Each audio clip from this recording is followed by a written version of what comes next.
আসসালামু আলাইকুম এভরিওয়ান, আমি অনিক। আজকে আমি আপনাদের সাথে লোগো কি এবং কত ধরনের হয়ে থাকে তা নিয়ে বিস্তারিত আলাপ আলোচনা করব। লোগো হলো এক ধরনের গ্রাফিক্স মার্ক বা সিম্বল যা কোনো কোম্পানি, সংস্থা, ব্র্যান্ড, পণ্য বা কোনো পরিষেবা চিহ্নিত করতে সাহায্য করে। কোনো একটি প্রতিষ্ঠানকে এককভাবে মনে রাখতে হলে বা কোনো একটি কোম্পানি যদি শক্তিশালী ব্র্যান্ড হিসেবে তৈরি করতে হয় তাহলে লোগোর গুরুত্বপূর্ণ অপরিসীম। শুরুতেই আসে ওয়ার্ডমার্ক বা লোগোটাইপ লোগো। এই ধরনের লোগোতে বিভিন্ন ফন্ট স্টাইল বা টাইপোগ্রাফির মাধ্যমে কোম্পানির পুরো নামটি সাজিয়ে তোলা হয় এবং একে আকর্ষণীয়ভাবে সাজিয়ে তোলা হয়, যেমন কোকাকোলা, গুগল বা ডিজনি এ ধরনের লোগো।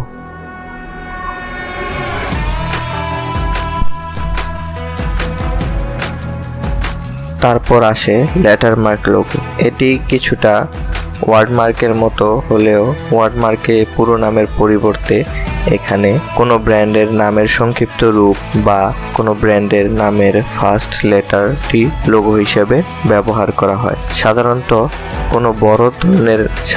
কোনো বড় নামের পরবর্তীতে এখানে নামের শর্ট ফর্মটি ব্যবহার করা হয়। উদাহরণ হিসেবে HBO এবং IBM এর লোগোটি ব্যবহার করা হতে পারে। তারপর আসে সিম্বল বা পিক্টোরিয়াল লোগো। এই ধরনের লোগোতে বিভিন্ন ধরনের সিম্বল বা আইকন ব্যবহার করার মাধ্যমে লোগোটি তৈরি হয়ে থাকে।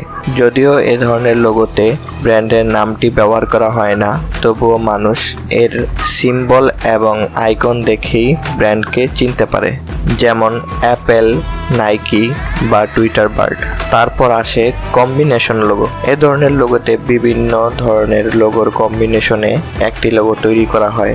এ ধরনের লোগোতে একইভাবে ব্র্যান্ডের নাম, প্রতীক ইত্যাদি সবকিছুই ব্যবহার করা হয়, যেমন অ্যাডিডাস, বার্গার কিং বা মাস্টার কার্ড এ ধরনের লোগোর আওতায় পড়ে। তার পরবর্তী লোগোটির নাম হলো এমব্লেম লোগো। এমব্লেম লোগোতে যেখানে একটি ব্র্যান্ডের নাম, প্রতীক বা আইকনের মাধ্যমে ব্র্যান্ডের লোগোটি উপস্থাপন করা হয়, তার পরিবর্তে এখানে একটি ক্লাসিক লুক দেওয়া হয় এবং কোনো ঐতিহ্যবাহী চেহারা এ ধরনের লোগোর অংশ হয়ে থাকে, যেমন স্টারবাকস বা হার্লি ডেভিডসন এ ধরনের লোগোর আওতায় পড়ে থাকে। পরবর্তী লোগোটি হলো অ্যাবস্ট্রাক্ট লোগো। এ ধরনের লোগোতে শেপ বা ফর্মের মাধ্যমে ব্র্যান্ডের নামকে বিভিন্নভাবে উপস্থাপন করা হয়। যদিও এ ধরনের লোগোতে ব্র্যান্ডের সাথে সম্পর্কিত কোনো কিছু ব্যবহার করা হয় না, কিন্তু এটি ভিজুয়ালি ভাবে দীর্ঘস্থায়ী ছাপ ফেলতে সাহায্য করে।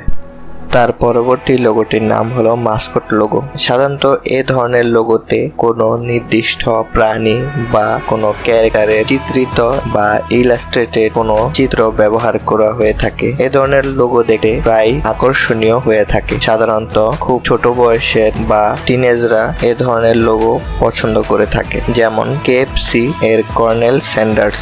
একটি লোগো ডিজাইন করার সময় অবশ্যই ব্যবসার প্রকৃতি এবং ব্র্যান্ডের মানকে বিবেচনা করতে হয়। একটি ভালো ডিজাইন করা লোগো ব্র্যান্ডকে স্বীকৃতি পেতে এবং গ্রাহকদের কাছে পৌঁছাতে সহায়তা করে থাকে। সবাইকে ধন্যবাদ। আল্লাহ হাফিজ।